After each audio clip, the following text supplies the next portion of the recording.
Yo, what up? We're back.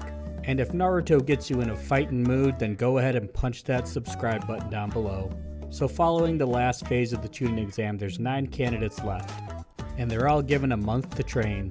Kakashi goes to train Sasuke, and Naruto finds another legendary ninja, Jiraiya, to train with. Jiraiya undoes the seal that Orochimaru put on Naruto in the forest. Then he teaches Naruto how to walk on water and how to call on the Nine Tails chakra at will. He also teaches Naruto the summoning technique, which lets him summon toads. And sometime during all this, that other sound ninja that was gonna be in the next round decides he wants to fight Gaara, and Gaara decides to kill him. The day of the next round of fights finally arrives, and the Kage, the leader of the Sand Village, has shown up to watch. Secretly, it's Orochimaru in disguise though. So we finally get to the next round of the tournament, and Naruto and Neji square up. Neji seems to be in control of the fight and keeps reminding Naruto that failures will always be failures. But Naruto lands one clean punch. And losing to the failure, Naruto gets Neji, the genius, to reevaluate his life outlook, so he'll be a nice guy from now on. The next match is supposed to be Sasuke vs Gaara, but Sasuke hasn't arrived yet, so they end up skipping it.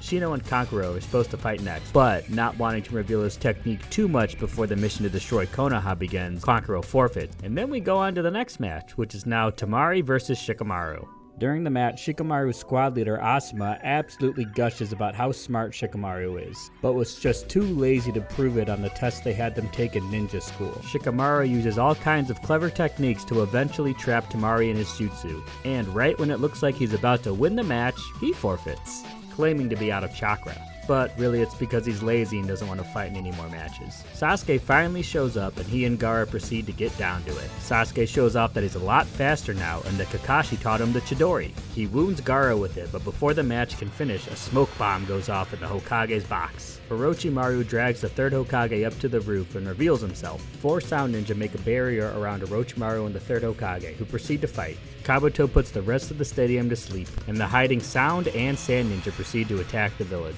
The stronger ninja in the audience are able to ward off the technique. Initially the plan was to have Gaara release the tailed beast inside of him during the attack, but due to his mental state after being injured, he's no longer fit to do that. So Temari and Kankuro take him away, and Sasuke chases after them, and then Shino a little bit later. Sakura also didn't fall asleep, so Kakashi tells her to wake up Naruto and Shikamaru and to go after Sasuke, while he and the other Jonin defend against the sound and sand attack. The group is pursued by a squad of sound ninjas, so Shikamaru opts to stay behind as a decoy. He's about to bite it, but his teacher Asuma jumps in and saves him at the last second. Sasuke catches up to the fleeing sound ninja, and Temari takes Gaara onward, and Kankuro is about to fight Sasuke when Shino arrives. Sasuke continues onward, and Shino and Kankuro have a double knockout. Anyway, Gaara is starting to morph into the beast that's sealed inside of him, so Sasuke is not doing well in the second round of their fight. Right, so here's where we get Gaara's backstory. The Sand Village didn't have the funds to train a lot of ninjas, so the Kage decided to make elite ninjas instead. So he made the decision to seal the one-tailed beast Shukaku into his unborn son Gaara. But Gaara's mom died while giving birth to him, so that's kinda sad. And little Gaara tried to make friends with people, but he couldn't control the powers inside of him and he would accidentally hurt them. So everyone was kind of afraid of him. His uncle, Yashimaru, was his caretaker. Gaara's dad, feeling like he wasn't getting his powers under control, secretly sent Yashimaru to assassinate Gaara. Not knowing who the assailant was, Gaara kills him. And before he dies, Yashimaru tells Gaara that he was never loved by anybody. So little Gaara decided he didn't need anybody else and would only live for himself. And ironically, the Kazekage's multiple assassination attempts taught Gaara to control his powers. Okay, back to the fight. Naruto and Sakura arrive and help, but Sakura gets taken out. And Sasuke is on his last leg, so it's basically just Naruto left. He and Gaara do some brief fighting before Gaara turns into a giant form of the one-tailed beast Shukaku that's sealed inside of him. In order to fight him off, Naruto summons the large frog Gamabunta and transforms him into the nine-tailed fox so he can grab a hold of Shukaku. Gaara's beast can only be in control when Gaara is asleep, so Naruto goes up to him and headbutts him awake. They both fall to the ground, and Naruto gives Gaara a good talking to.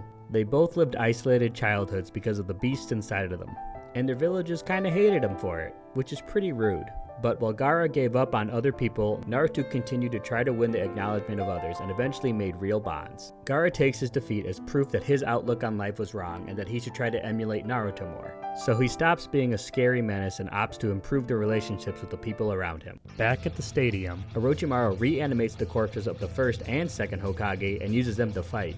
Before he left the village, Orochimaru was doing some secret experiments that cost a lot of lives in order to research immortality. And the third Hokage is like, well, you were my student and I feel like it's my responsibility to stop you since you're doing kind of bad things. The third Hokage uses a technique at the cost of his life to seal away the souls of the first and second Hokage. And then he seals away Orochimaru's arms, which won't let him use any jutsu anymore. And then he dips.